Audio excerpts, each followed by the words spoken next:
Well, hello there. I've got the place lit up like a spaceship, um, just so that you can saw me. Uh, I've got some thoughts, some immediate thoughts.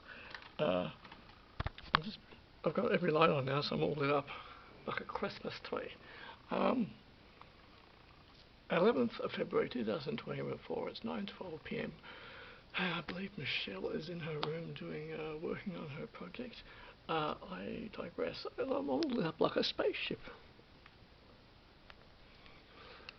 Okay, um, so Grass Daggers, you just asked me a question. If I thought about the multiverse. A couple of things. I just actually finished watching Beverly Hills Cop, and I got an idea for my screenplay. Nothing is original. Nothing is original. And when my scriptwriter not my scriptwriter, when my scriptwriting teacher at TAFE Film School, he first said, nothing is original. Everything you do is not original. Just try not to blatantly rip everybody else off. And at first I really strongly disagreed with him. It's true. Nothing is original. And actually, when you do accept that, things become much easier. As ideas come to me regularly, yet nothing's original. I was just watching Beverly Hills Cop, and I got an idea for something in my screenplay. I got an idea from a character, and I'm like, oh yeah, okay, I'm gonna use that. Nothing is original. Just try not to blatantly rip people off. Has everything been done? There's a lot of things that have been done in regard of ideas. I think there's a bit of originality left, but for the most part, it has been done, and we just copy each other to try to make it entertaining. Anyway, something that I have been musing on. I like it when I decide that I need to film, and I thought, will I go down to the garage? And I'm like, no, I'm not going to go down to the garage. So, okay. In regard to the last video that I did, I mentioned that I had mentioned the Forever Consciousness Research channel. Yes, I have watched a few of those videos, and that guy does have a very particular perspective and point of view. He's talking about what he's actually talking about. Where my dilemma lies, I can explain, but what he's actually talking about is when you pass and your soul transfers to the other side, so your relatives come through, a loved one that you're close to in this life who had previously passed on. When you pass on, they come to greet you. Maybe one relative will come to greet you. Maybe a guardian angel will come to greet you. Maybe two relatives will come to greet you and to escort you, to take you to the other side. And what this guy is talking about is that is a trick. It's a trickery. It's a soul trap. What it is, you get life review done. They say, when you were 12 years old, you did this, and how do you feel about that? When you're 30 years of age, you did this, and, how do you feel about that? It's meant to make you feel guilty and think, oh, I didn't quite get it right, and which is why I'm trying to do my life review now. All the situations that I've been in life, as they come to me, I write them down now. It's a big task. Okay then. So what happened was I got 2 minutes into filming. I got 2 minutes into filming before, and the memory, there was no battery because I didn't check that properly. I hope that I am shedding some light on the situation. Okay. So, I'm working on my screenplay again now. I'm actually getting some discipline for that. I just now. In regard to what I was saying, look, in regard of it,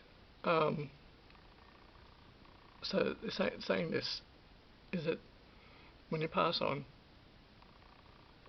make the transition to the other side, and the relatives welcome you and take you in there for the life review, and they say, how do you think you did? There's more to this. I just want to say this part first. It's a little bit complicated. I'm going to say it obviously from my perspective. And yes, I've listened to other people speak on this, and the people that Dolores Cannon and Forever Consciousness Channel, Jeff Murray podcast, Howdy Mikowski, and there's a few others, and I'm going to have to keep checking. But I'm so impatient. I've got one bar of battery. I was so impatient. Right. What it is, when you get to the other side, and the life review. Fairly certain it's run by the archons of this world, the archons, the reincarnation cycle. They're going to say, well, you know, this happened, how do you think you did? Well, I could have done better, this happened in my 20s, these things happened, these events took place in my 30s, I could have done better at that, I feel a bit guilty about that. And apparently what they try to do is coerce you, say, well, you better go back, you got to do another life. You didn't quite get it right this time, you got to go back. I do not feel that I would want to do that. I'm not coming back to this life. I'm not coming back here again. In my last video I said I love life on Earth. I do love life on Earth. I'm sticking around for as long as I possibly can. But I'm not coming back. I'm not coming back. Now, the thing is, there are some people out there who think that this is the matrix that we're in. I kind of figured that in my 20s. I'm going to have to, look, I won't forget everything I was going to talk about, but I'm going to keep recharging the battery for another 10 minutes. I won't forget all this. It's in my head. I'm just going to have to recharge properly. All right. I have now given this more than a few minutes, actually, because I decided to look something up on the net. Okay, so the other theory, the other opinion is that when you go to the other side, and you're greeted by your close relative or your guardian angel, that one theory is that apparently they are archons disguised as your relative, and that because that's still in the astral plane, and that if you go that way, you'll get potentially persuaded to go back and live another life, which is why there's so many people on Earth at the moment, because of that thing where people are passing on, doing the life review, probably something they've never thought about before, and especially if they don't keep a diary. So they get to the other side, they don't know what it's about, maybe they've never thought about it, they do the life review, and then they say, look, and then the powers that be say, could you go back? When you don't need to, but a majority of the population are unaware of this, and I see a lot of unaware people around. I'm going to try not to digress too much. Now, I don't know what happens on the other side, but I've got a fair idea of what does take place. Okay, now, so you get there on the other side. You're within the matrix. I'm going to try to explain this the way I see it. And there's some other people on YouTube who do explain it better than I do, but I'll give it a shot. Get to the other side. You're still within the matrix. So instead of going to the light, you go away from the light. You go to the darkness, to the void, where apparently it's very peaceful. And you go to the void, and you go into the void, and there's different levels in there. There's different levels to it, I think. But you got to keep being in the void, and then at some point, eventually, that way, you can escape the matrix. You can actually say, open the matrix. You can be in control. You can do that. My dilemma is this.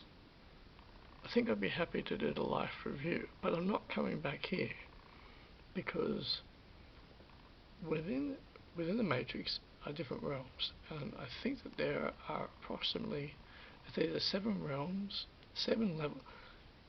In this simulation, you've got, from what I know of, 7 levels. I think there could be 11. I'm not sure. It could be 11. And I think I'd be happy to do the life review, but I'm in control, and hopefully I'll have resolved all my things in life before I get there. Now, this is and it might be quite difficult to completely escape the matrix. Now, okay, this is the thing. This is my actual thing, which has involved, through my journey through Christianity, when I dibbled and dabbled in Christianity. This is my thing. This is what it comes down to. A few thoughts at once. My gosh. Eventually, when I pass, I think either of two general scenarios will happen. Is that I do transist to the other side, to the other frequency, the other realm. My soul, I transist to the other realm, or I cease to exist. Like, cease to exist, nothingness. Now, I won't be able. Now, the way I think of it is that it's a bit of a sad thought. However, I won't be worried about it. If I cease to exist, and it's a very heavy thought, but if I don't exist, I won't be worried about it, because I won't exist. Now, I think there's a 5% chance of that happening. As I said, what I think will happen is that my soul will make its transition to the other side. That's what will happen. Now, in regard to the Christian line of thinking about things, is that if you don't accept Jesus Christ as your Lord and Saviour, those words are quite haunting to me. I've got to the point now where, okay, I'm about to contradict myself. I'm about to get to the point now where, when people say that to me, and when I occasionally get into it, when I get into the odd occasional discussion with a Christian or a Mormon on the street, occasionally, not that often, when they say, you haven't accepted Jesus as your Saviour, you're going to burn in hell.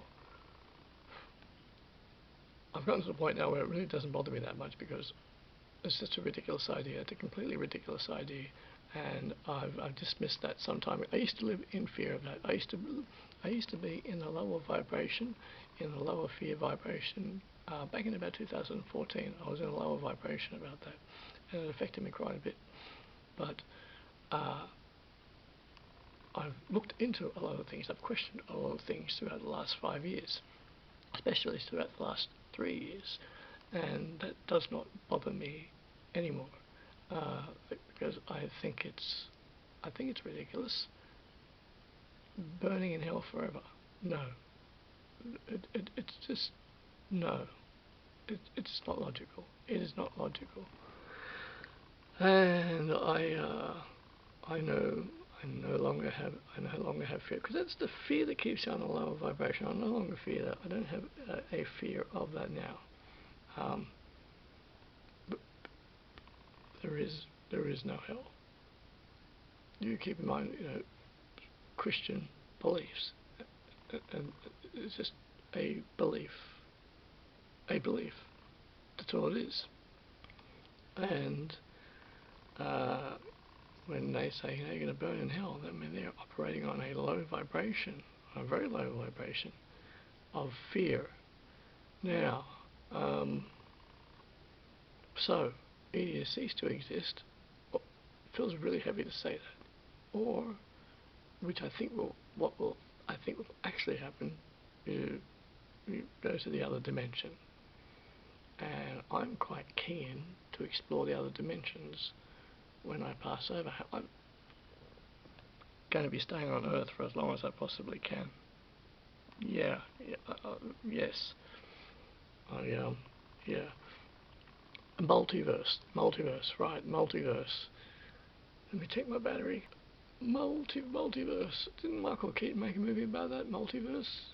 I think there was also something more recent about that as well. I watched a movie about the multiverse. Is that you have a thought, you have a scenario, that takes place in life, right? You're in a situation, and you decide to do one thing, but in your mind you could do a few things, but you end up doing one thing. But do those other things play out? Do those other things create an alternative timeline and create and I used to think the universe is too difficult for me to comprehend. Okay, so I say multiverse, I think simply means my general thoughts of what I think takes place. So the multiverse, you make a decision about something, but there's two other decisions that you could have made.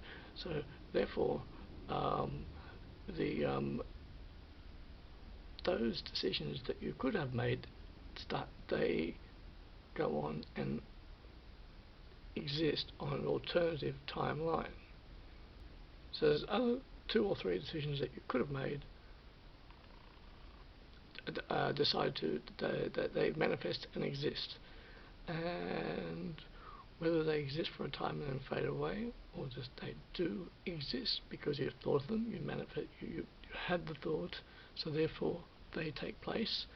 And there's also the other idea I have was, well, but isn't this the only timeline? Isn't this the only timeline? But what is this timeline? What is this reality?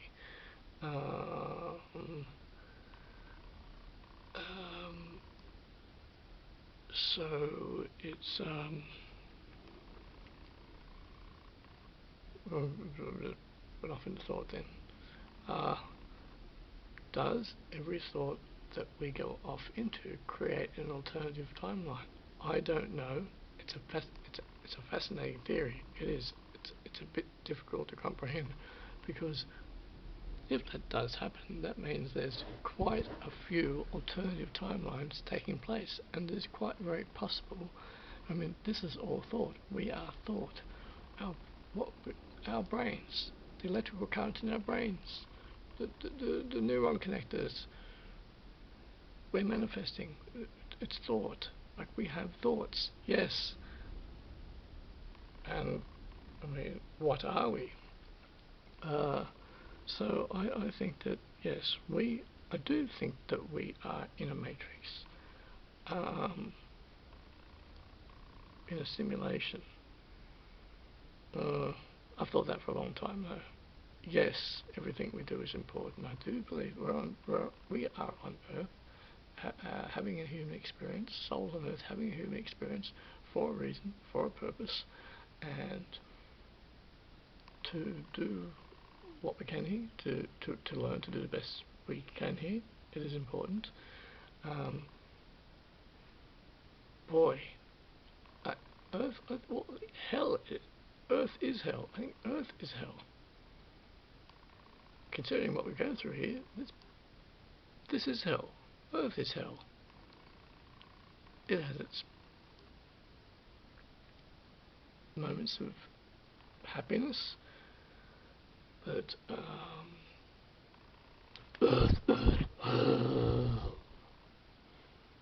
Earth is hell.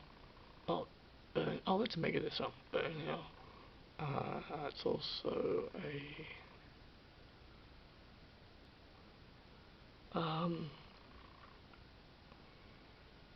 yeah, multiverse theory. I'm gonna watch it.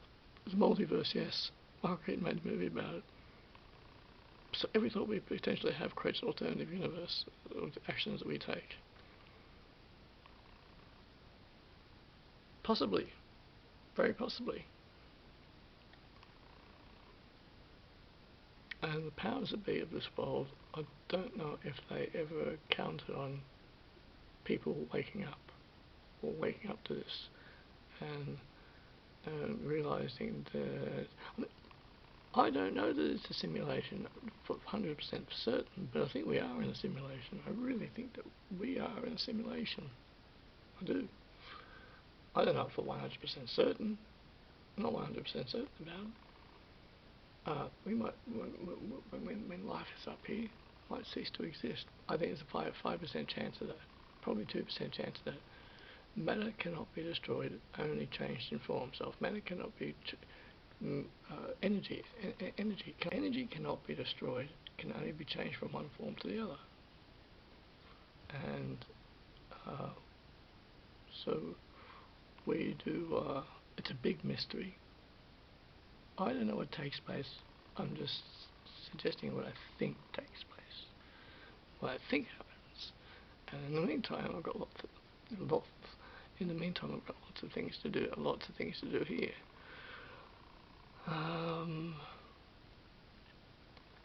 Yeah. Yes. Physics. Physics. I didn't do well in physics class at school. I didn't do very well in high school. I enjoyed art class. I enjoyed being in the library on my lunch break, and then I would go and watch the TV shows and movies. I digress quite easily.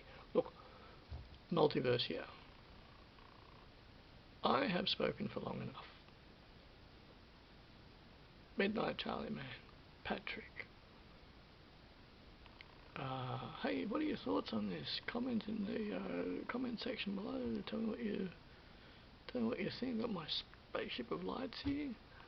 My lights. And